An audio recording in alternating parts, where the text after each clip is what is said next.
Merhaba Munzur TV izleyicileri, programımıza hoş geldiniz. Bugün ders 38'de yüzleşme ve yüzleşememe konusunu işleyeceğiz. Konuğum Doktor Pınar Dinç, Lund Üniversitesi Orta Doğu Araştırmaları Merkezi'nden siyaset bilimcisi. Hoş geldin diyorum Pınar. Hoş bulduk Deniz.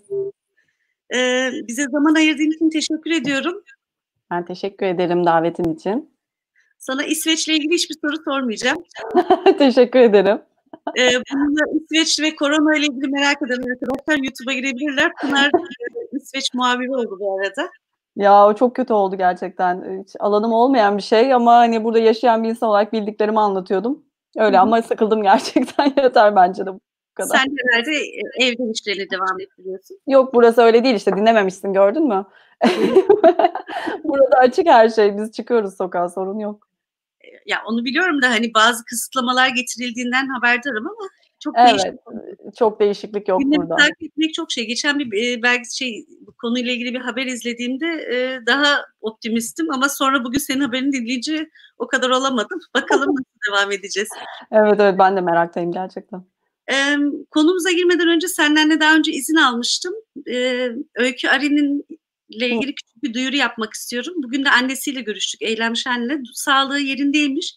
Herkesin bildiği gibi Öykü yavrumuz hasta ve ilik tedavisi görüyor ve uygun donör hala bulunamadığı için bununla ilgili çağrılar yapıyorlardı. Geçen gün bir gazete haberini görünce çok üzülmüştüm ve Pınar'la paylaşmıştım. Pınar konumuzla ilintili değil ama küçük de olsa ikimiz de anneyiz.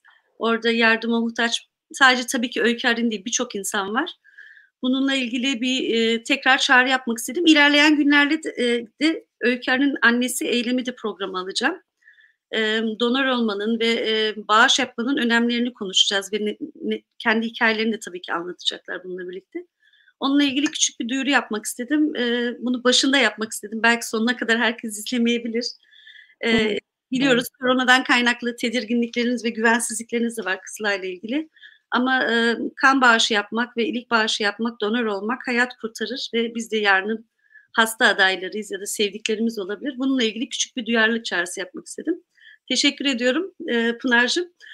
Pınar'ı tanıtmak istiyorum. Pınar'la biz yıllar öncesi Dersim 37-38 Sözlü Tarih Projesi için bir röportaj için. Sözlü tarih için değil, benim tezim için görüştük seninle. Hayır, yani Sözlü Tarih Projesi'nde çalıştığım dönem onu anlatmaya çalışacaktım.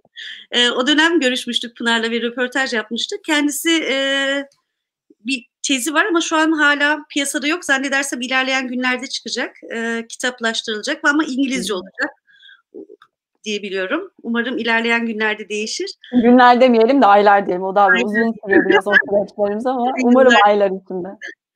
Evet, Pınar bahsettiğim gibi şu anda İsveç Lund Üniversitesi'nde Orta Doğu Araştırmaları Merkezi'nde çalışmakta. Şu an bir yangın ve fire başlıklı bir projeyi yürütüyorsun. Bununla ilgili bize bilgiler vereceksin. Orta Doğu'da orman yangınları ve çatışma arasında ilişki üzerine. Yani o kadar çok enteresan başlıkların var ki Pınar, seni bir değil birkaç kere almam gerekecek. O yüzden kimseye söz vermiyorsun. Tamam. Kesinlikle hep kadınlarla devam edeceğim dedim. Kadınlarla başlayacağım, kadınlarla devam edeceğim. Güçlü kadınları burada tanıtmak ve onları öne çıkarmak istiyorum ve çok değerli çalışmaların olduğunu düşünüyorum. Çünkü konu başlıkların çok enteresan gerçekten. Dersim ekseninde doktora tezin kolektif hafıza ve çatışma bölgesinde kimlik rekabetiydi.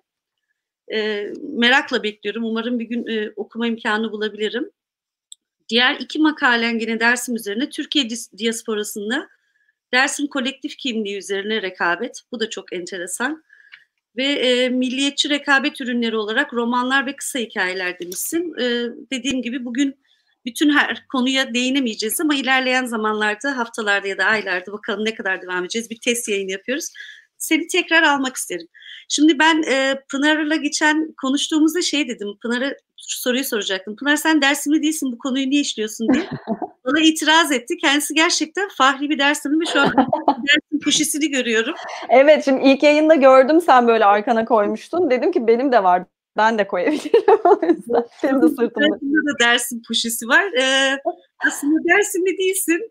Ama ilk önce bir kendini tanıt. Neden Dersim konusunu işliyorsun ve Ya tabii biz burada hani seninle bir aramızda öncesinde tabii ki konuştuk hani neler konuşuruz diye. Dolayısıyla ben de tekrar bir düşünme fırsatım oldu ya. Tabii ki bu soru bana zaten çok soruldu. Ya da ben kendimi anlatırken anlatıyorum zaten bunu genelde ama dersimi çalışmam, evet Dersimli değilim, Kürt değilim, Kırmanç değilim, Alevi değilim. Dili bilmiyorum. Dolayısıyla hani insanlara da ilginç geliyor galiba. Çünkü dersimle ilgili çalışmalar sanki büyük ağırlıklı olarak Dersimler tarafından yapılıyor ya da en azından hani Kürtler tarafından yapılıyor. Kürt çalışmaları e, da bulunan, Kürt çalışmaları yapan insanlar tarafından daha çok çalışılıyor. Ve bunlar da ekseriyetle Kürt aslında sanki. Öyle bir algı var en azından. Ben biraz daha yani hem lisans hem yüksek lisansta milliyetçilik çalışmaları, vatandaşlık, kimlik, hafıza bunlarla ilgiliydim zaten. Yüksek lisansta da Koç Üniversitesi'nde çalıştığım dönemde azınlık vakıflarını çalışmıştım.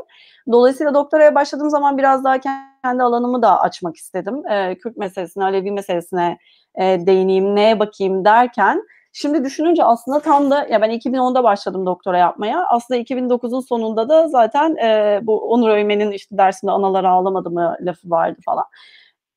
Aslında şimdi dönüp baktığım zaman anlıyorum ki tam Dersim meselesinin iyice gündeme geldiği, daha fazla konuşulduğu, tartışıldığı da bir dönemmiş. Dolayısıyla o sırada ben hani önümüzdeki 5 sene, 6 sene boyunca ne çalışacağım diye bakarken ve aklımda hani Kürt hareketi, belki Alevi hareketi çalışmak varken Dersim bütün bunların ortasında böyle bana hala çözülememiş bir çok güzel bir puzzle gibi geldi. Yani ne olduğu belli değil. Üzerine çok tartışmalar var. Bir okuduğum başka bir okuduğumu tutmuyor. Taban tabana zıt argümanları görüyorum. Dolayısıyla öyle öyle karar verdim dersimi çalışmaya. Peki Dersim 38'i çalışmadan önce senin dersine bakış açın nasıldı? Ya inan hatırlamıyorum. Çünkü aslında orada da şey geliyor. Ben bayağı politik büyüdüm aslında. Çok uzun seneler. Yani hiç politize bir ailem yok. Hatta şimdi düşününce çok da apolitik büyütüldüm. Konulara girilmezdi bizim evde de. Hani tartışılmazdı. Öyle bir yerden de gelmiyorum. Dolayısıyla hani öncesinde ne biliyordum bilmiyorum. Yani tabii ki lisansta çalışmaya başladıkça, sonra lisans üstünde daha fazla okudukça, daha fazla öğrendikçe ben de yavaş yavaş ve kendi çabalarımla çok geliştirdiğim bir bilinç oldu. Dersimle ilgili de dolayısıyla önceden böyle çok bir hani dersim şudur budur gibi bir şey bende yoktu. Ama tabii bunun çok faydaları da oldu sahaya çıktığım zaman. Çünkü işte 2011'de tam konumu belirleyip tam olarak doktoraya başladım. 2010 yılında önce bir ikinci master yaptım LSE'de. Sonra konumu seçtim ve önce literatüre daha çok girdim falan.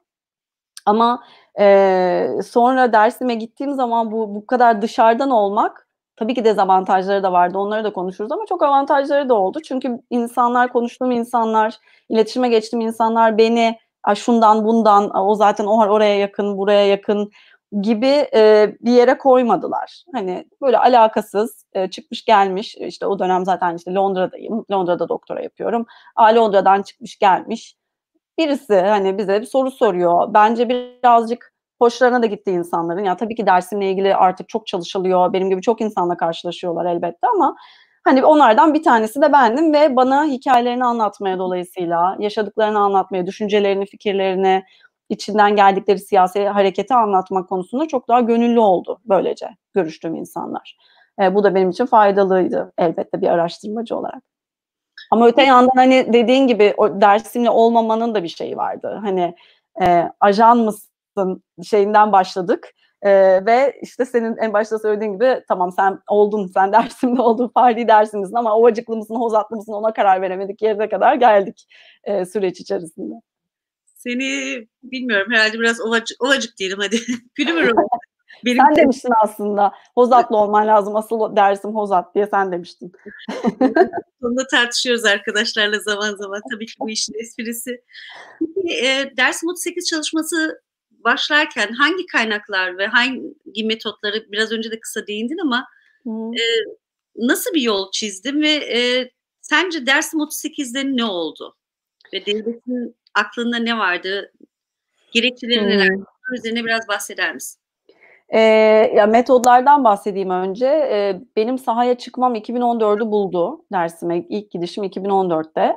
Dolayısıyla ondan önce tabii işte başta da söyledin, benim o sırada bir kızım oldu, işte hani hamileliktir, odur budur. Ve işte sahaya çıkmam dolayısıyla geç oldu. Ondan önceki süreçte bol bol okuma şansım oldu. Literatürü okudum, dersimle ilgili yazılan hem akademik hem akademik olmayan çalışmaları okudum. İşte yayının başında söylediğin gibi işte romanlar ve kısa öykülerle ilgili yazdığım hem tezimin bir bölümü hem de bir makale var. Onu yazmama olanak sağlayan işte Dersim'le ilgili yazılmış romanlara uzun uzun bakma fırsatım oldu. Onun dışında işte yayınları taradım. Yani aslında 3 ana metot kullandım. Bir tanesi derinlemesine görüşmeler ama dediğim gibi bu 2014'e kadar başlamadı. Onun dışında kaynak taraması yaptım. İşte kitaplar, romanlar, yayınlar, bazı süreli yayınlar.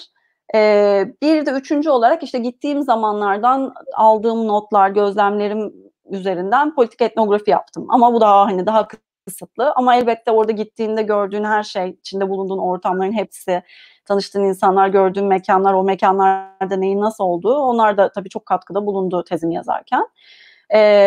Dolayısıyla bu üç ana metodu kullanarak çalıştım ben. Bunun dışında tabii şeylerden de, yani her şeyi yazmıyorsunuz tezde yazarken ama sözlü tarih çalışmaları var. Bunların yayınlanmış olanları var, yayınlanmamış olanları var. Sen de başta söyledin, sen de aslında öyle bir projede çalışıyordun. Hani henüz görmedik onun şeylerini. Yeri gelmişken hemen bir araya ince bir not sıkıştırayım. Sözlü güzelim. Vakfımız almaydı ve İstanbul Dersim'de de şu an kuruluş aşamasında Dersim Tarih ve Kültür Vakfı açılış aşamasında da ilk seni çağıracağımı söz Umarım gelebilirim. Şimdi uçaklar falan belli değil ama evet, çünkü onlar bence çok kıymetli çalışmalar. Bir de tekrar tekrar yapılması zor çalışmalar. Hem tanıklar artık hayatlarını kaybettikleri için hem de buralara çok girdikçe ve çok konuştukça insanlarla onların da aslında bilgisini biraz bozuyoruz biz araştırmacılar maalesef. Bunlar da çok tartışılan konular. Dolayısıyla hani bunlar da önemli çalışmalar. Onlardan da yararlandım elbette. Bir sürü son dönemde biyografi, otobiyografi çıktı. Onlara da baktım. Bu şekilde çalıştım. Orada hani belki bir şey söyleyeyim 38 ile ilgili, 38'in ne olduğuna gelmeden önce. Benim için o önemli bir süreçti. Dersim çalışmaya başlamak. Aslında ondan öncesinden itibaren, yani işte azınlık vakıflarını çalışmak, milliyetçilik kuramlarını öğrenmek, vatandaşlık. Ve hani en başta da söylediğim gibi ben de politik bir yerden gelmiyordum. Ve Barış Ünlü'nün çalışmasında söylediği bu Türklük Sözleşmesi dediği şey bence orada çok önemli. Oradan bir ufak pasaj okuyarak hani birazcık onu 38'e bağlamak istiyorum. Şimdi Barış Ünlü'nün Türklük Sözleşmesi çok kullanılıyor ama Barış'ı tanıyorum da şahsen, kendisi de söylüyor ki hani çok yanlış da kullanılıyor. Hani orada anlatmak istediği şey. Barış şöyle söylüyor. Türklük Sözleşmesi'nin 3 temel maddesi var diyor. Birincisi, birinci maddeye göre Türkiye'de imtiyazlı ve güvenli yaşayabilmek, toplumsal hiyerarşide üst katmanlara çıkabilmek ya da çıkabilme potansiyelini sürdürebilmek için Müslüman ve Türk olmak gerekmektedir. Birinci madde, Müslüman mısınız, Türk müsünüz? İkinci maddeye göre Osmanlı ve Türkiye'de gayrimüslimlere yapılanlar, yani tehcir, katliam, soykırım, gasp, ırkçılık, ayrımcılık hakkında doğruyu söylemek, bu gruplarla duygudaşlık kurmak ve bu gruplar lehine siyaset yapmak kesinlikle yasaktır. Üçüncü maddeye göre ise Türkleşmeye direnen Müslüman gruplara, özellikle de buna kararlı ve güçlü bir şekilde direnebilmiş Kürtlere yapılanlar hakkında doğruyu söylemek, onlarla duygudaşlık kurmak ve onlar lehine siyaset yapmak kesinlikle yasaktır. Burada Barış Kürtler demiş ama elbette bunu Aleviler, Dersimler de dahil. Şimdi böyle bir şeyden geliyoruz. Ve ben de aslında, benim için de bu süreç Türklük Sözleşmesi'nden mümkün mertebe kopmaya çalıştığım ve yüzleşebildiğim ölçüde devlet aklını içimize işlemiş eğitimimizle, hayatımızda geçirdiğimiz bütün o eğitim, öğrenim sürecinde içselleştirdiğimiz o devlet aklı, o Türklük Sözleşmesi, o sahip olduğumuz imtiyazlardan falan bir şekilde uzaklaşma süreciydi benim için de. Bunu %100 başardığımı söyleyemem. Bence bu hep devam eden bir şey. En nihayetinde hala evet, yani kağıt üzerinde Türk'üm ne demekse o, hani, ve işte Sünniyim, o da yine ne demekse. Dolayısıyla tabii ki hani sokakta bir polis beni çevirse kimliğimde Dersim görmesiyle benim kimliğimi görmesi aynı şey değil. Bunların hala çok bilincindeyim. Ama en azından hani oradan birazcık uzaklaştığımı söyleyebilirim en azından. Bu benim için de çok değerli, çok kıymetli bir süreç. Bunu söyleyeyim. Dolayısıyla aslında benim Dersim 38 ile ilgili söyleyeceğim her şey bu Türklük Sözleşmesi'nden zaten kopuk şeyler. Orayla bütün bağlarımı koparmayı başardığımı gösteren şeyler. Dersim 38'de ne oldu? Şeyi söyleyeyim en baştan. Ben tarihçi değilim. Senin de söylediğin gibi ben siyaset bilimi doktorası yaptım. Ve aslında yeri gelmişken onu da söyleyeyim. Ya, tabii ki çok kıymetli çalışmalar var. İşte Ayşe Hür'ün çalışmaları var. İşte Dersim raporları var. Bir sürü basılan raporların bir araya toplandığı kitaplar var. Hüseyin Aygün'ün kitabı var falan ama bunlar biraz daha yarı akademik kitaplar. Ya da mesela Dersim üzerine de yazılmış çalışmalar var. İşte Ülker Sözen doktora tezini yazdı, Gözde Orhan yazdı. Bir isim daha söyleyecektim. Adını unuttum şimdi, birazdan söylerim. Yani var, bununla ilgili çok iyi çalışmalar var. Özlem Göner hatta bastı İngilizce olarak. Ama bu çalışmaların da hiçbirisi aslında tarih çalışması değil. Hala şaşırıyorum neden bir tarihçi çıkıp elimizdeki bütün bu belgelerle, bilgilerle akademik bir tarih kitabı yazmadı. Bence bu hala bir eksiklik. Umarım hani oradan da bir çalışma görürüz. Karşı tezler var tabii ki daha çok. Yani bunun Evet. bir isyan olduğuna dair o yönelik şeyler. Evet. Ama aslında yani bakacak olursak literatüre inanılmaz gelişti. Yani 2009-2010'dan itibaren hem yazılan akademik çalışmalar arttı, haber oluşu arttı, yarı akademik ya da akademik olmayan ama araştırma kitapları arttı, romanlar arttı, şiirler, müzik, her şey, belgesel. Aslında bir sürü şey çok arttı sayıca, çok daha fazla gündemde, çok daha fazla konuşuluyor. Ama gerçekten böyle bir kaynak kitap olarak alabileceğimiz Dersim 38'de ne oldu, öncesi neydi, sonrası neydi üzerine öyle bir kitap hala yok. Yani ben de tarihçi değilim. Ben de tarihçi değilim. Yayın itibariyle geçen bir arkadaş benden bir kitap istemişti.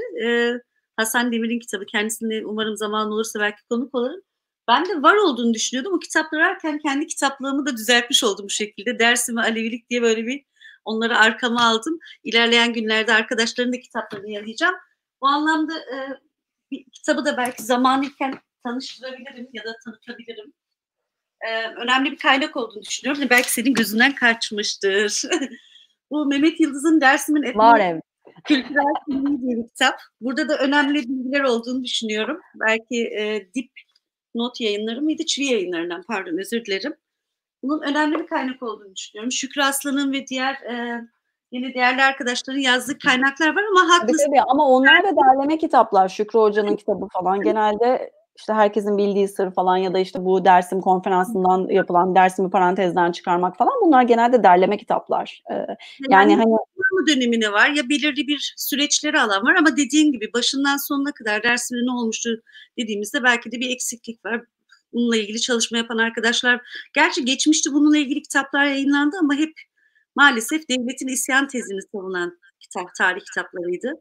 Onlar evet, yani onlara da tam akademik diyemeyeceğim ben açıkçası. Zaten akademik çalışma olsa onları öyle söyleyemezler muhtemelen.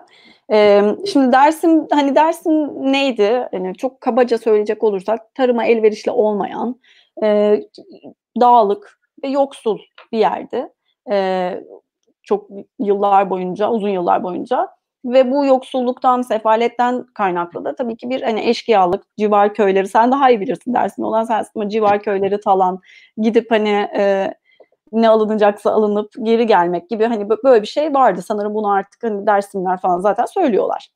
Burada sorun aslında hani oranın devletin söylediği gibi işte oranın eşkıya olması, işte devlete asker vermemesi, vergi vermemesi falan gibi şeyler değil. Ayşe Hür'ün aslında bununla ilgili güzel bir yazısı var. Uzun uzun anlatıyor yani. Sözünü balla kesiyorum. Yani talanla ilgili ben Lolan aşiretindeyim. Benim talan yapmakta aşiretim ünlüdür. Hırsızlığa gidermişiz yani açıkçası.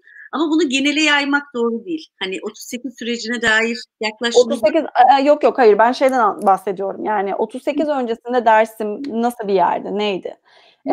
Zaten dolayısıyla yani 34 yılında zaten İskan Kanunu çıkıyor ve bu kanunda zaten Türk olmayanlara yönelik toplu ve zorla yerinden etme kanunu, aslında bir asimilasyon politikasının başlangıcı ve bundan sonra yani 20'lerin sonundan itibaren zaten devletin Osmanlı'dan itibaren, geç Osmanlı döneminden itibaren birçok Dersim raporu var zaten. Bunlara erişebiliyoruz da artık. Ve bu rapor, yani Cumhuriyet döneminde de raporlar devam ediyor. Birçok rapor var. Devletin zaten Dersim'e girmek gibi bir planı 20'lerin ikinci yarısından itibaren var. 34'te İskan Kanunu, 36'da Tunceli İli'nin idaresi hakkında kanun, 4. Umumi Müfettişliğin kurulması, oraya zaten hani babadan zalim bir generalin konması, Alp Doğan'ın ve işte hani karakollar yapılıyor, kışlalar yapılıyor, silahların teslimi isteniyor falan, zaten böyle bir süreç var. Şimdi bu sürecin zaten yapılmasının belli bir nedeni var. Zaten 30'ların başında da girmeye karar veriyorlar ama bütçe yetersiz geldiği için vazgeçiliyor, girilemiyor. Şimdi 36'da bunlar oluyor. 37'de Mart 1937'de ilk harekat başlıyor. Bu harekatın başlaması da bence çok ilginç bir mesele. Bunu 4 Mayıs'ın yıl dönümünde bir konuşma oldu. Bülent Hoca da anlattı, Bülent Bilmez. İşte bir köprü yakma hikayesi. İşte devlete göre Dersimliler köy yaktılar. Onlar bunu isyanın başlangıcı olarak gördü devlet ve işte bombardımana başladı, harekat başladı. Halbuki benim okuduğum bazı sözlü tarih çalışmalarına göre Dersimliler de yine bir köprü yakma hikayesi var ama onunla da ilgili farklı şeyler var. Yani 2 aşiret yaktı, sonra kaçtı. Kaçarken polis bizim peşimize düşecek, şimdi başımız belaya girecek diye köprüyü yaktı. Zaten o da böyle eski ahşap bir köprüydü gibi bir hikaye var. Benim duyduğum ve aslında Hasan İzzettin Dinamo'nun kitabında da böyle ara ara böyle şeylerini gördüğüm, orada yine askerlerin bir hanede bir kadına sarkıntılık etmesi sonrası aslında gelişen bir hikaye var. Dolayısıyla farklı hikayeler var. Bununla ilgili geçen Hüseyin Aygün ve Mehmet Gülmez Memezeli bir program yapmışlardı. Orada da kendileri değindiler. Bizim de sözlü tarih projesi çerçevesinde yaptığımız görüşmelerde de hikayenin yansıtıldığı gibi değil, aslında daha farklı oldu ve senin anlattığın gibi olduğunda birçok kez dinledik tanıklarımızdan. Ya zaten onlar bir şey bekliyorlardı yani. Onu da ahşap bir köprü yandı başlattıkları bir şey ama yani biz artık bugün biliyoruz ki zaten bunun öncesi var, raporlar var, planlar var, yapılmak istenen burası sevgiyle, şefkatle olacak şey değil, burayı medenileştireceğiz, şöyle yapacağız, böyle yapacağız. Bütün aslında yaptıklarını yıllar öncesinden yapmayı planlamış devlet. Bunun harekat başlıyor ve ondan sonra Kasım 37'de de Seyit Rıza ve 6 kişi, biri oğlu, idam ediliyorlar. Şimdi buraya kadar yine hani askeri operasyon ne istiyorsanız diyebilirsiniz. Hani burada böyle bir şey var. Peki 37 sonrası, peki idam sonrası, ondan sonra 38'de olanlar bence işi bizim soykırım dememizi gerektiren şeyler.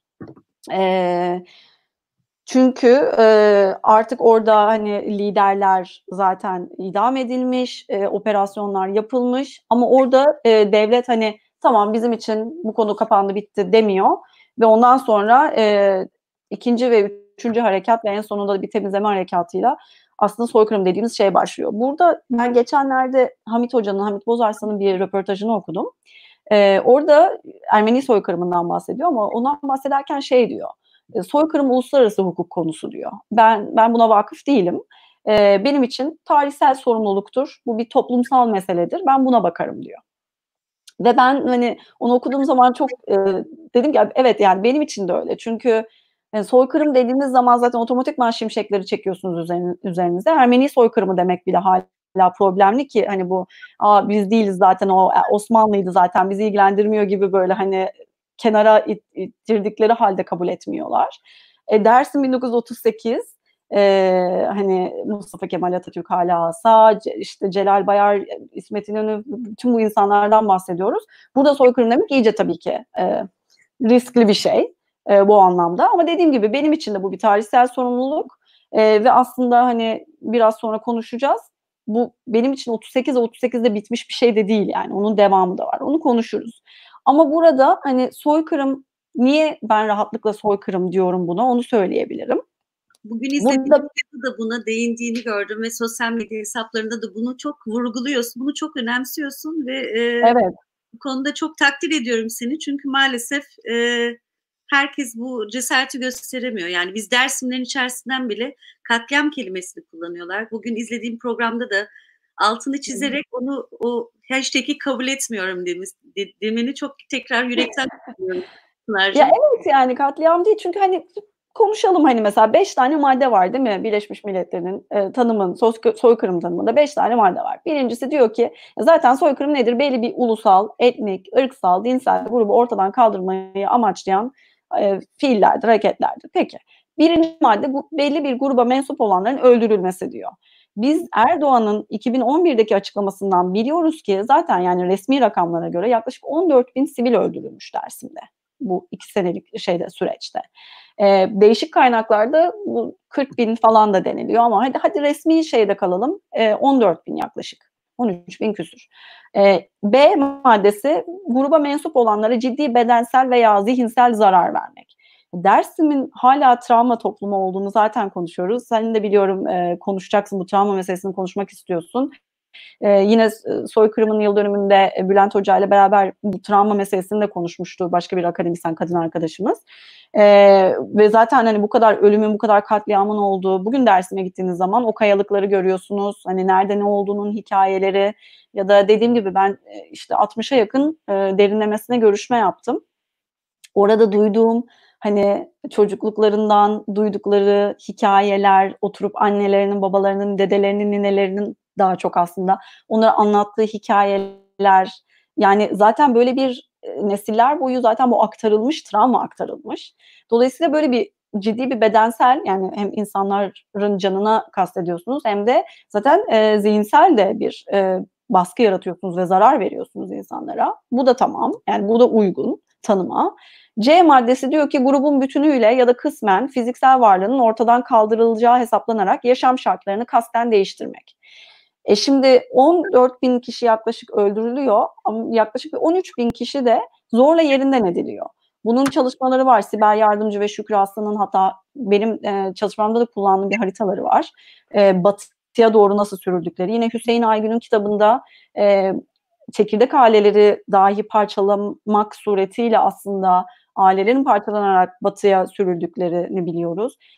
Yine aslında okuduğumuz romanlarda, çünkü bu romanlar birazcık da böyle tarihsel romanlar gibi, kişiler genelde de Dersimli yazarlar yazıyor aslında. Çok az Dersimli olmayan Dersim romanı yazarı var.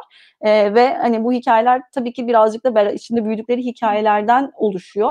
Ve o hikayelerde de görüyoruz gittikleri yerde işte kuyruklu Kürt denmesi, Alevi, işte hani her türlü ayrımcılığa ve baskıya ve zulme uğruyorlar. Bu madde de böyle. Yine grup içinde doğumları engellemek amacıyla tedbirler almak. Bunu da biliyoruz. Zaten aileyi parçalamak demek bu demek. Zaten sivil katliamı demek bu demek. Ve son maddede gruba mensup çocukları başka bir gruba zorla nakletmek. Bununla da ilgili hem Sıdıka Avar'ın zaten hani o yatılı bölge okulunun sorumlusu, Elazığ'daki 5 yaşını geçen çocukları böyle aldıklarını ve asimile ettiklerini biliyoruz. O hikayeleri biliyoruz. Anılarını kendisinden, birinci ağızdan. Ali Arslan vardır, Serçe 1 ve Serçe 2 romanlarını yazmış. Orada bunun çok güzel bir edebi hikaye şeklini okumak mümkün.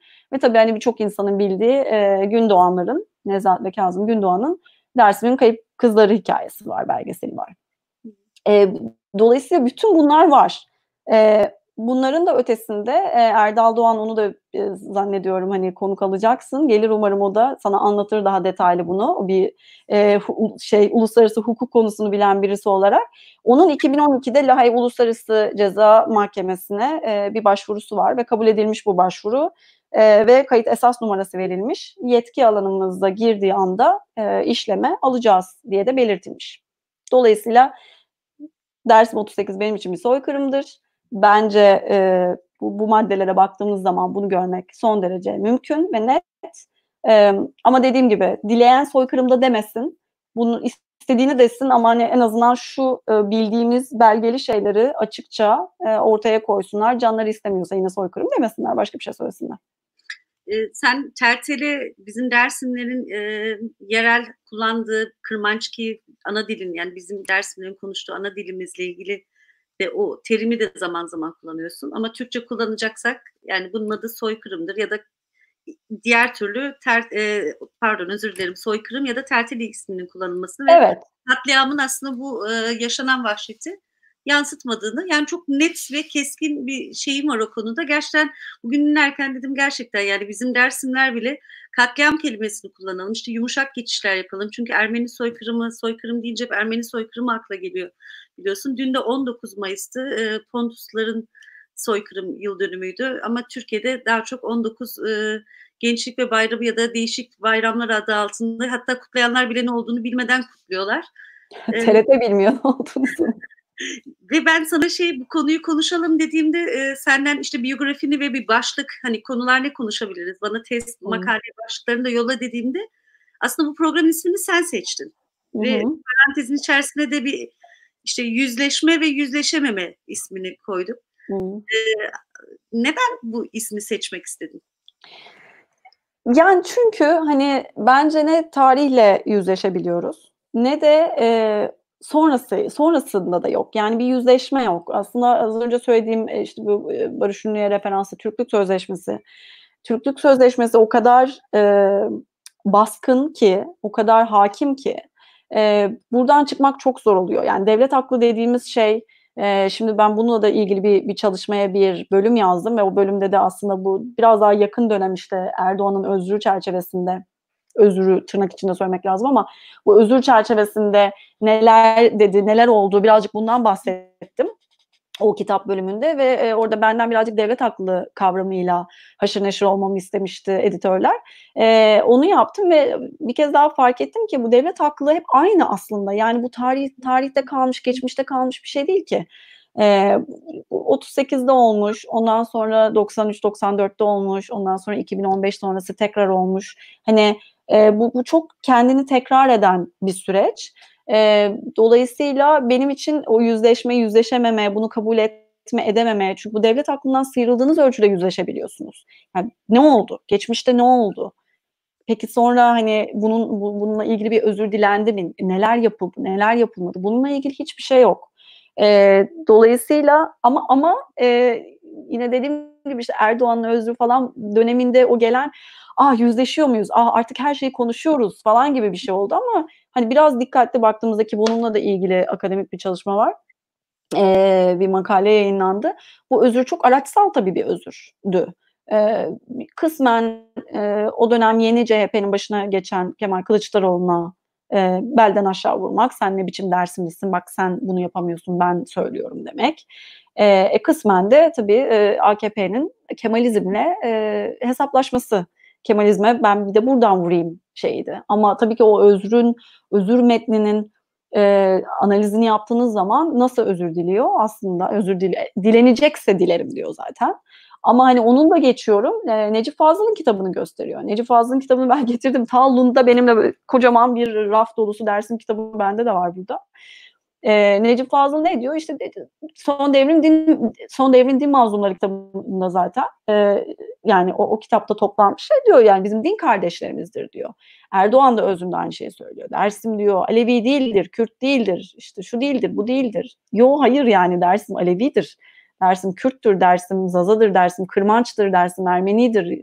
Bütün bu kimliklerin bir arada bulunduğu yerdir Dersim. Zaten bu yüzden devletin hiç hoşuna gitmeyen bir yerdir hala. Dolayısıyla yüzleşme gibi görünen şey ama orada bir parantez var ve orada bir olumsuzluk eki var. O yüzden başlığı da hani öyle koyalım dedim. Aslında o bir yüzleşme değildi. Yüzleşilemedi. Sonrasında çözüm süreci olduğunda bile baktığınız zaman çözüm süreci açıklanmadan böyle günler önce Şubat'ta 2013'te galiba 4-5 gün önce yine Pülümür Vadisi'nde mesela askeri operasyon yapılıyor. Yani Dersim sürekli o çatışma şeyinin içinde. Çözüm süreci bittiği anda yine. Çözüm sürecine gelmeden önce biraz kronolojik ilerleyelim. Sen 38'e kadar olan süreci çok güzel anlattın. Hatta biraz ilerisine de gittik. Sürgünden sonra da devam etti. Hatta bugüne kadar devam ettiğini biliyoruz aslında. Çünkü sadece bir soykırım değil, hem bir kültürel de bir soykırım söz konusu. İnançsal da bir soykırım söz konusu. Doğru. Ama şimdi dışarıdan yani Fahri Dersimlisin, ondan kuşkum yok. Bundan çok eminim. Konuştukça da onu fark ediyorum ama gene de dışarıdan bir Dersim'e bakan bir insan olarak, bir de konu başlıkların da zaten bunlarla çok alakalı. Peki Dersimli, hani hem bu devlet aklından uzaklaşmaktan bahsediyorsun. Peki biz Dersimliler senin politik olarak bunu nasıl okuduk? Hani devletin nasıl okuduğu belli dışarının. Ama biz Dersimler, Dersim 38'i nasıl okuduk ve nasıl benimsedik ya da nasıl bunu algıladık? Buna dair düşüncelerini paylaşır mısın? Mesela 1960'lara gidelim. Sürgünler... O biraz daha benim test konuma aslında giren yer. Ben hani şöyle söyleyebilirim. Burada benim söyleyeceğim çoğu şey aslında Dersimlerin kendilerinden duyduğum şeyler. Yani tabii ki okumalarım ama Dersimlerden de çok beslendim, çok şey öğrendim. Ve aslında onunla çok gurur duyuyorum. Görüşmelerimi çok farklı insanlarla yaptım. Hani çok Kürdi olan insanlarla da yaptım. Çok işte tırnak içinde hep söylüyorum bunları. Çok Zazacılarla da yaptım. Çok Alevi hareketinden olan insanlarla da yaptım.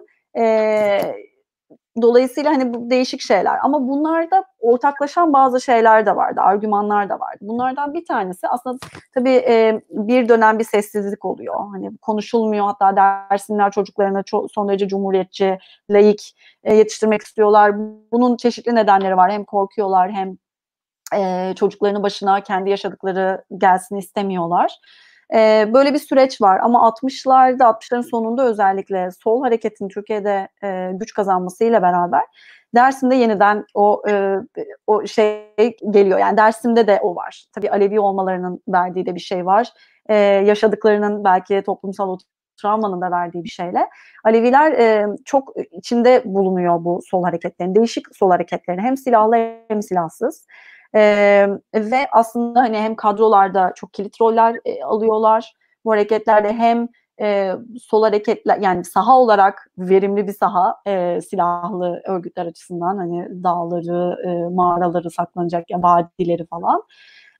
Böyle de bir şey var. Tabii bir de Dersim 38'in aslında çok uzun dönem devlet o şeyi de başarıyor. Dersim isyan, hani çok uzun seneler, 10 yıllar boyunca Dersim zaten isyan olarak yerleşiyor. Bir şekilde dile de böyle yerleşiyor. Ben hala Dersim'e ilgili çıkan her şeye ilk baktığımda Dersim'e ne demiş diye bakıyorum. Ya da Dersim'e değinen bir şeyde hemen ne demiş diye bakıyorum. Ve hala karşıma isyan diyen çıkıyor. Yani akademik çalışmalarda da çıkıyor. Üzülüyorum açıkçası. Ama bu tabii ki bu çok yerleşmiş ve bu sol hareketler de bunu böyle kullanmış. Benim görüşmecilerimden çok sık duyduğum şeylerden bir tanesi bu.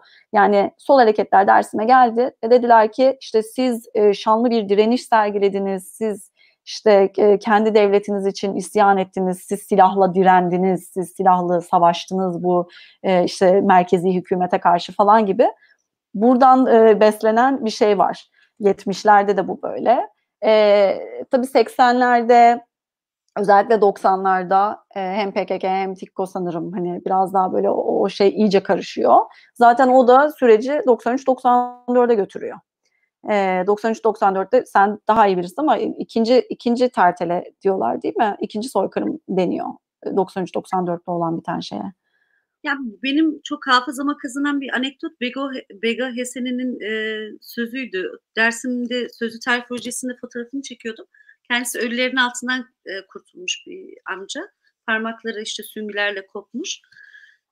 Kendisiyle biz sohbet ederken, daha doğrusu bürodaki işte arkadaşlarla, ben fotoğrafını çekerken çekinerek tabii ki çekiyorum.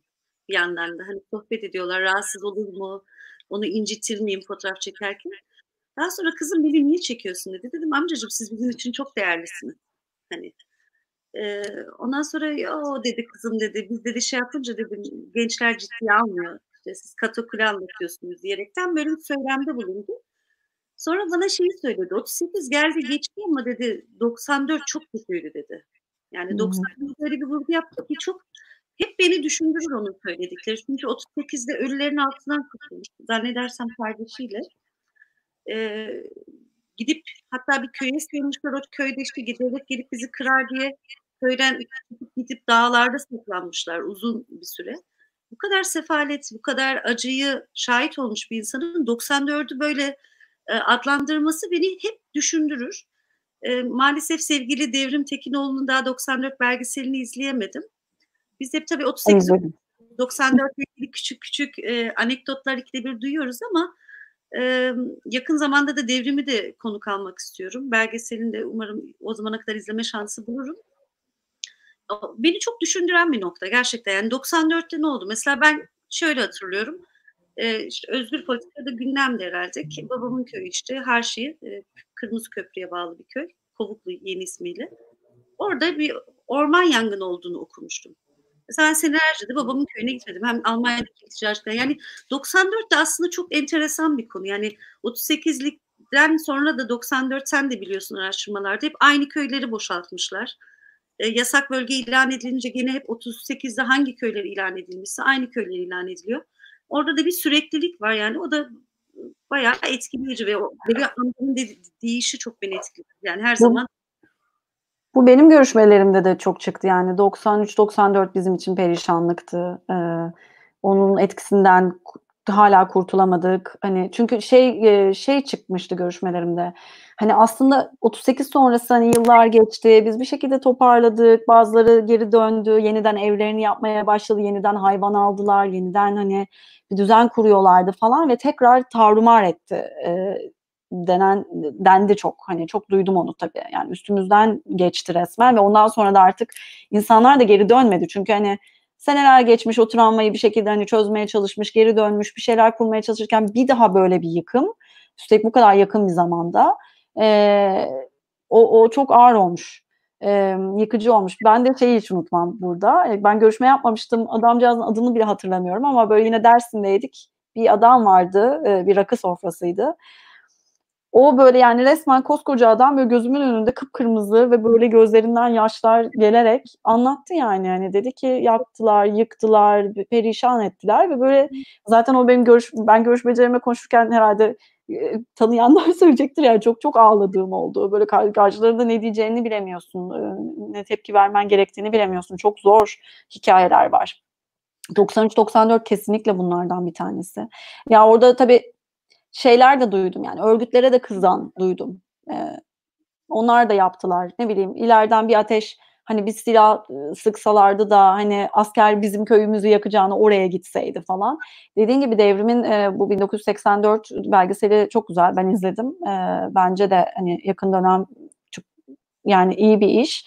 Bir de şey var Cemal Taş'ın bir Külden Evler diye o dönemin tanıklıklarını anlatan bir kitabı var. Onu da tavsiye edebilirim ilgilenenlere. Bu ikisi de evet önemli çalışmalar.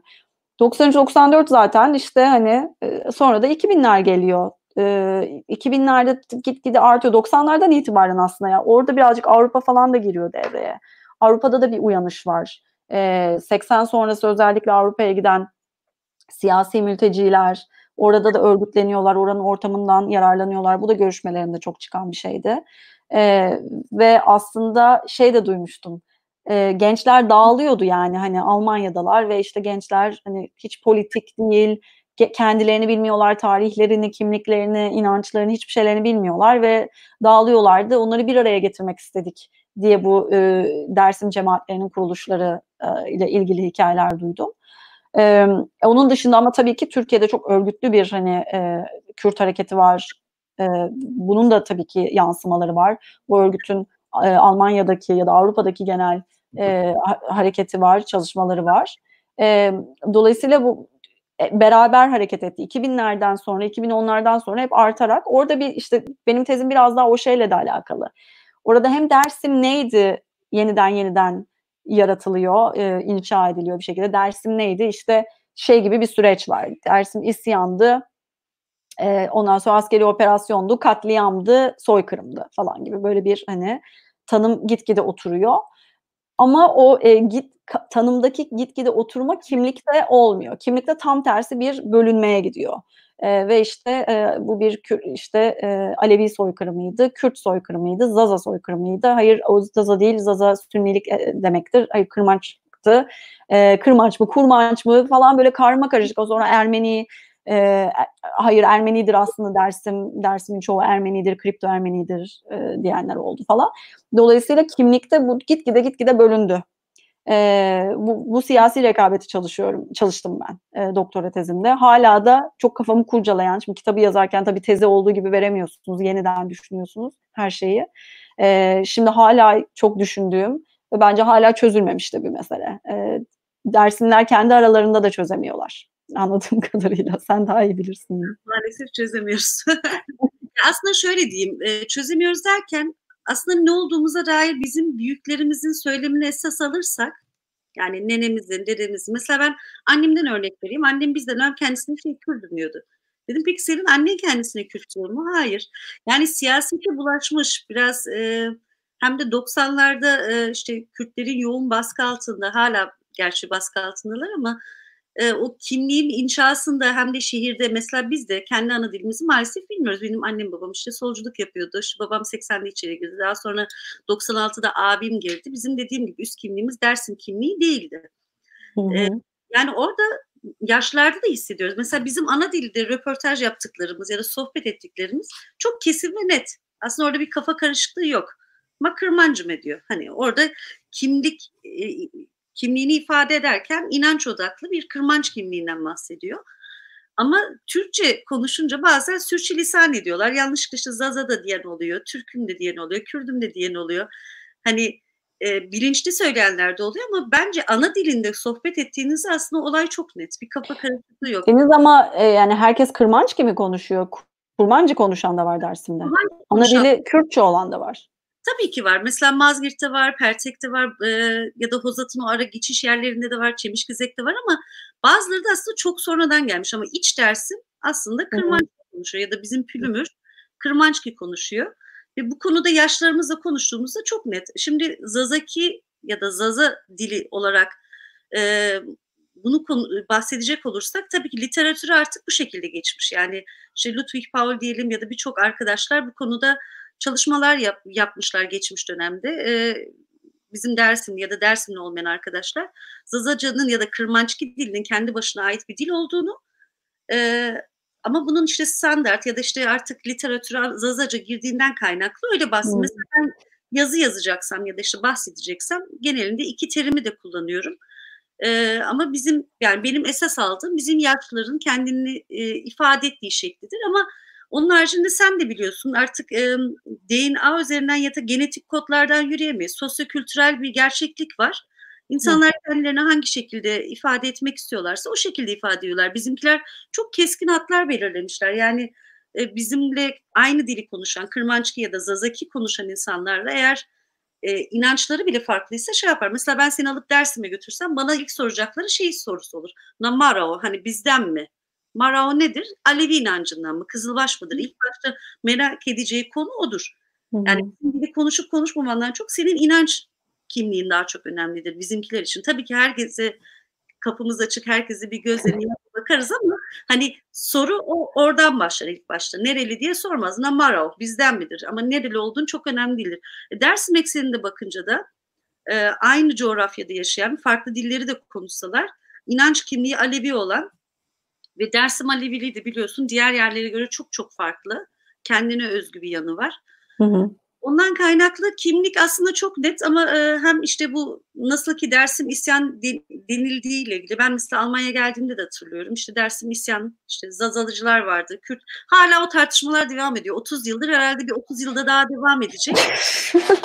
Herkes kendini istediği gibi ifade edebilir. Yeter ki kimseye bir şey dayatmasın. İşte devlet Türkler bize Türklüğü dayattı. Kürtler siz Kürtsünüz diyorlar. Birileri de siz Zazasınız diyorlar. Bence ya bir de orada tabii yani galiba hani sınırlar, kimlik meselesine girmemekte çok hani kararlıyım hani. Bir de zaten hani benim araştırmacı olarak yani ben tam bir Zazacı gibi de konuşabilirim, tam bir Kürtçü gibi de konuşabilirim çünkü hepsini çok dinledim ve biliyorum, yani çok okudum falan. Ama tabii orada de var sanırım. Yani aslında bu kadar gerçekten oturup bir araya gelip konuştukları zaman aslında bu kadar net sınırlar da yok. Çünkü hani mesela Kürt, yani kendini Kürt olarak tanımlamasa bile birçok Dersimli Kürt hareketi konusunda son derece yani hani zulüm görüyorlar tabii ki hani falan, ya da işte hani Kürt hareketi olmasaydı Dersim çok daha sıkıntı da yaşayabilirdi. Hani tamamen bir katliam olabilirdi yeniden falan gibi sözler de duyuyorum. Tabii ki tam tersini de duyuyorum. Ya da sadece Kürt hareketi için değil, sol hareketler için, yani geldiler buraya ve bizim toplumumuzu değiştirdiler. Giyim şeklimizi değiştirdiler, dedelerimizi hor gördüler falan. Bu hikayeleri de çok duydum. Dolayısıyla o hep herhalde orada bir ne diyeyim işte rekabet var, bir çatışma var. Tezimin konusu da buydu işte zaten. Yani o rekabet, o çatışma ve Yani çok canlı hala. beni 2 senedir yani bir 2 senedir aşırı derecede hem Alevilik konusunda Hamburg'da da Dertli Divani gelmiş buraya. Hamburg Alevi Kültür Merkezi'nde Alevilikle ilgili sohbetler olmuştu. Yani okudukça aslında kendimi daha çok cahil hissediyorum ve çok çok sıkıntılı ve hassas konular ve aslında yazdığımız ve söylediğimiz her şeyde de çok dikkat etmemiz gerekiyor. Yani bu belleği çok fazla bu aralar dediğim gibi meşgul ediyor kafamı. Hem Alevilik hem Dersim konusunda hangi belleği referans alacağız? Şimdi işte çıkıp Tertele, Viren ve Pen konusuna da değinmişsin videoda. Mesela ben de bununla ilgili yazdığımda çok tepki almıştım. Şimdi birisi diyor ki yok bizde söylenmiyor. Külümürdekiler diyor ki yok bizde söyleniyor. Ya da hani farklı Dersim içerisinde de farklı olabilir. Geçen hafta ama burada bir not söyleyeyim hemen. Geçen gün daha önceden paylaşmış ama Candan Badem yeniden Twitter'da paylaştı bunu. Bir arşiv belgesinde de yani devlet bunu böyle yazmış zaten. Demiş ki Dersimliler Ermenilere de olanları biliyorlar ve dolayısıyla kaygılılar, ya da Ermenilerin öyle bir şey. Ama yani devletin bile bu diline gelmiş, yani hani dilinde var, raporunda var, arşivde çıkıyor karşınıza. Benim şeyde de bu Ermenilik meselesi, Ermeni soykırımı meselesi benim okuduğum romanlarda falan da çok çıkıyor. E, Yani romanlarda çıkması, tabii ki bunlar hani aslında bir yandan fiction olması gereken şeyler, hani gerçek olmak zorunda değil, ama tabii ki en başta dediğim gibi bunun gerçeklikle çok bağı var genelde bu yazılan romanların ve Ermenilere olanı biliyoruz. Yani çeşitli şeyler var aslında. Ermenilere olanları biliyoruz diyenler var. Ermenilere yapılırken ah biz işte önünde duramadık, bak gördün mü şimdi bize oluyor diyen var. Ermenilere yapılırken sustuk, şimdi bize oluyor diyenler var. Ya da anlatabiliyor muyum? Ya da Ermenilere biz destek olduk, Ermenilere yardım ettik, onları koruduk, o yüzden şimdi devlet geliyor bizden intikam alıyor diyenler var. Dolayısıyla burada da tek bir şey yok sanki, ama Dersim'deki Ermeni kimliği, oradaki Ermeni varlığına dair de zaten herhalde çok fazla, hani çok tartışmalı bir mesele değil bu zaten. Hala gittiğiniz zaman Ergenköy'ünde orada kilise duruyor yani. buradan Amber'in Zaman'ın yıllar önce bir makalesinde bu kullandığı bir başlık vardı ya da bir anekdot makalenin içinde ya da başlığında mıydı tam hatırlamıyorum. Dersim'i bir kara kutu olarak algılamıştı. Yani var, aslında Osmanlı dönemine baktığında zaten ortadaki şeyler çok net, hani belirgin, Kızılbaşlara yönelik. Daha sonra belki Cumhuriyet dönemindeki raporlarda belki Kürt kelimesi de çok kullanılsa da hepsi belki birbirinin toplamı. Hani birçok faktör var, tek bir faktör yok. Yani öteki, demin de senin hem Barış Ünlü'nün Türklüğü Sözleşmesi'nden okuduğun hem de soykırım tanımlamasını yaparken bahsettiğin noktalara baktığımızda çok net. Yani Dersim çok farklı. Hala bugün hatta biz Alevilerin bile içinde, dün hatta buna dair küçük bir yazı paylaştım Facebook'ta. Biz de Alevilerin bile ötekisiyiz. Çünkü mesela görüyoruz Sivas, Maraş gibi Alevi katliamları ile ilgili çok net tavır sergileyen Aleviler Dersim'de tabii ki kabulleniyorlar. Bunu bir Alevi katliamı olarak görüyorlar ama senin de bahsettiğin gibi hem Atatürk'ün o dönemki rolü sorgulandığı için aslında Aleviler içerisinde de ciddi bir yüzleşmeye gidemiyoruz. Ben geçmişte de Alevi Derneği'nde yöneticilik yaptım, sekreterlik yaptım. Hala ilişkilerim var. Maalesef orada da bir bölünmüşlük var. Sadece Dersimler içerisinde değil, hem Aleviler içerisinde de. Evet. Biraz önce şeyden bahsettik, hani Dersim'in kimliğine dair. Benim Dersimli bir arkadaşım bir gün bana mesaj çekti ve şunu söyledi. Deniz dedi, moralim çok bozuk. Dedim ne oldu? Bu Dersimli Ermenilerin çalışması arttıkça DNA işte testleri yapma gibi bir trend başladı. DNA testi Yapmışlar. Ermeni çıkacağını zannetmiş ve Türkmen çıkmış. İşte biri Hazar Türk'ü, biri bilmem ne falan. O kadar etnik kimlik mi bulmuş DNA testinde? Genelde o kadar vermiyorlar. Bölge veriyorlar çünkü. Ben de ona şaşırdım. O zaman Fransa'da yapılmış işte. Başka bir dersin aile işte Afganistan'a hani o taraflara gider. Şimdi ben çıkıp kendi kızıma da hep söylüyorum. Dersim işte kırmancıya beleke dediğimiz o farklı renklerin, kültürlerin bir arada olduğu. Kızım da hani dışarı gidince diyorum kızım sendeki Dersimliyim. Dersim o bütün renkleri içinde barındırıyor. O güzel o çiçek bahçesi gibi. Geçen hafta da Bedriye Poyraz konuğumuzdu. Evet. Yani buradan selam söyleyelim. O da şeyi söyledi. Yani farklı düşünebiliriz, farklı dilleri de konuşabiliriz. Kimliklerimiz konusunda da farklı aidiyatlarımız olur. Ama ortak noktalarda buluşmak zorundayız. Bu da acı olması lazım. Belki de senin başladığın noktayla bugüne geldiğimizde Dersim'e de gidiş gelişlerin fazlasıyla oldu. Mesela ilk başladığında ya da yaptığın röportajlarda biraz da şeyden bahsetmiştin geçen telefonu konuştuğumuzda. O dönemin politik dergi ve kitaplarını, arşivlerini de sadece sözlü tarih değil de röportajların haricinde belgeleri de baktığında isyan tezine rastlamışım. Mesela bugüne geldiğinde bir farklılık hissediyor musun? Yani Dersim'deki değişim nasıl oldu? Hani bizde o devlet aklından, çünkü devlet de isyan vardı diyor. Kürt hareketi de çok yoğunlukla ya da sol hareket de bu.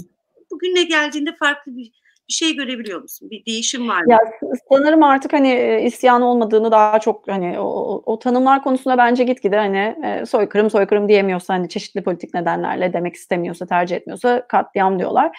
Ama ben işte Dersim'e 2014-2015'te sık sık gittim.